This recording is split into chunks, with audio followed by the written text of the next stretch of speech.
Yes.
తూర్పుగోదావరి జనసేన నేతలతో పవన్ కళ్యాణ్ సమావేశం ముగిసింది. ఎన్నికల్లో యాక్టివ్గా పనిచేయాలని నేతలకు పవన్ సూచించారు. ఇప్పటికే రాజమండ్రి రూరల్ టికెట్పై జనసేన పోటీ చేస్తుందని ఆయన క్లారిటీ ఇచ్చారు. రాత్రికి మంగళగిరి పార్టీ కార్యాలయానికి వెళ్లనున్న పవన్ రేపు ఉదయం 10 గంటలకు భీమవరం వెళ్లబోతున్నారు.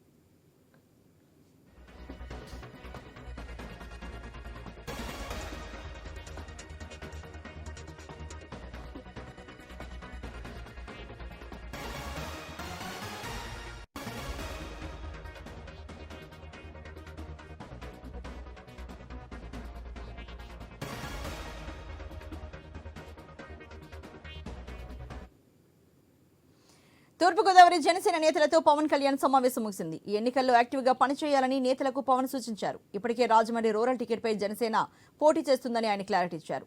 రాత్రికి మంగళగిరి పార్టీ కార్యాలయానికి వెళ్లబోతున్న పవన్ రేపు ఉదయం 10 గంటలకు భీమవరం వెళ్లబోతున్నారు. మరి ఈ దేశకు సంబంధించి మరింత తాజా సమాచారాన్ని మా ప్రతినిధి గణేష్ లావిలాందిస్తారు. గణేష్. అర్చన, తూర్పుగోదావరి జిల్లాలో పవన్ కళ్యాణ్ పర్యటన కొద్దిసేపటి క్రితం ముగిసింది. ఆయన పార్టీ కార్యాలయం నుంచి నేరుగా రాజమండ్రి ఎయిర్పోర్ట్కి వెళ్ళారు. అక్కడి నుంచి మంగళగిరి పార్టీ కార్యాలయానికి వెళ్తారు. అక్కడ నైట్ హాల్ట్ పార్టీ కార్యాలయంలో ఉంటుంది. రేపు ఉదయం 10 గంటలకు భీమవరం వెళ్తారు. రేపు ఎల్లుండి కూడా భీమవరంలోనే పవన్ కళ్యాణ్ పశ్చిమ గోదావరి జిల్లా నాయకులతో సమావేశం అవడం జరుగుతుంది. అయితే ఇవాళ 4 గంటల పాటు తూర్పుగోదావరి జిల్లా నియోజకవర్గ నేతలతో పవన్ కళ్యాణ్ సమావేశమయ్యారు. ముఖ్యంగా రాజమండ్రి సిటీ, రూరల్ నియోజకవర్గాలతో పాటు రాజానగరం, అనపర్తి ఈ 4 నియోజకవర్గాల నేతలతో ఒక్కొక్క నియోజకవర్గం నుంచి 1 గంట పాటు సమావేశం నిర్వహించడం జరిగింది. ఇందులో ఎక్కడైతే జనసేన పోటీ చేసుకుందో ఆ జనసేన పోటీ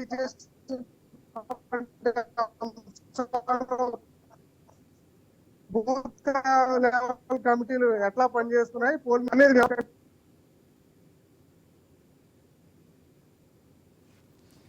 గణేష్ అంశాలతోనే పవన్ కళ్యాణ్ అంటే జనసేన యొక్క దిశానిర్దేశం పవన్ కళ్యాణ్ అందించడం జరిగింది.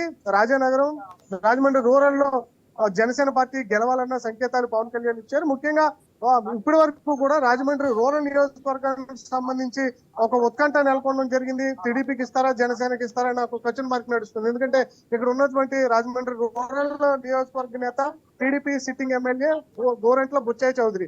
ఆయన తెలుగుదేశం పార్టీలోనే పార్టీ ఫౌండర్, అంటే పార్టీ స్థాపించినప్పటి నుంచి కూడా అప్పుడు బుచ్చయ్య చౌదరి కొనసాగుతూ వస్తున్నారు. సుమారు 7 పర్యాయాలు ఎమ్మెల్యే గెలిచారు. ఇప్పుడు ఆయన కాదని జనసేన పార్టీకి టికెట్ ఇస్తే ఖచ్చితంగా బుచ్చయ్య చౌదరి నుంచి కొంత వ్యతిరేకత అవుతుంది. అందువల్ల ఒక పవన్ కళ్యాణ్ రూరల్ నియోజకవర్గ నేతలకు ఒక మెలికి పెట్టారు.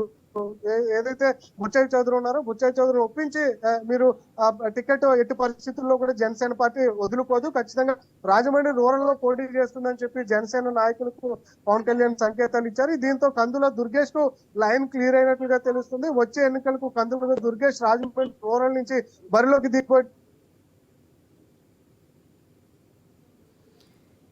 గణేష్.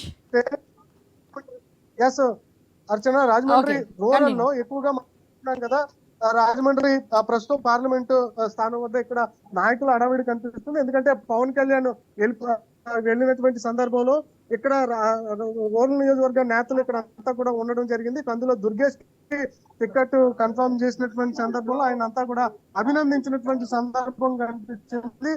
ఇదే క్రమంలో మనం చూస్తున్నాం రాజమండ్రి కార్యాలయం వద్ద సందడి వాతావరణం నెలకొన్నటువంటి సందర్భం కూడా కనిపిస్తుంది. ఇక అనపర్తి రాజమండ్రి సిటీ నాయకులకు మాత్రం 2029 ఎన్నికలకు ప్రిపేర్ కావాలి. ఇక్కడ తెలుగుదేశం పార్టీ నాయకులు ఉన్నారు కాబట్టి వారికి సహకరించి పొత్తులో భాగంగా ఆ గెలుపుకు సహకరించండి. ఖచ్చితంగా తూర్పు గోదావరి జిల్లాలో ఇప్పుడు ఏవైతే 4 నియోజకవర్గాల్లో సమావేశం ఏర్పాటు చేశారో జనసేన టీడీపీ ఖచ్చితంగా గెలవాలి అన్న సంకేతాలు వారికి ఇవ్వడం జరిగింది. సుమారు 4 గంటల పాటు ఈ భేటీలో రాజానగరం సిటీ రూరల్ తో పాటుగానే అనపర్తి రాజానగరం నియోజకవర్గ నేతలు పెద్ద ఎత్తున పాల్గొనడం జరిగింది. Archana. Right, thank you very much Ganesh.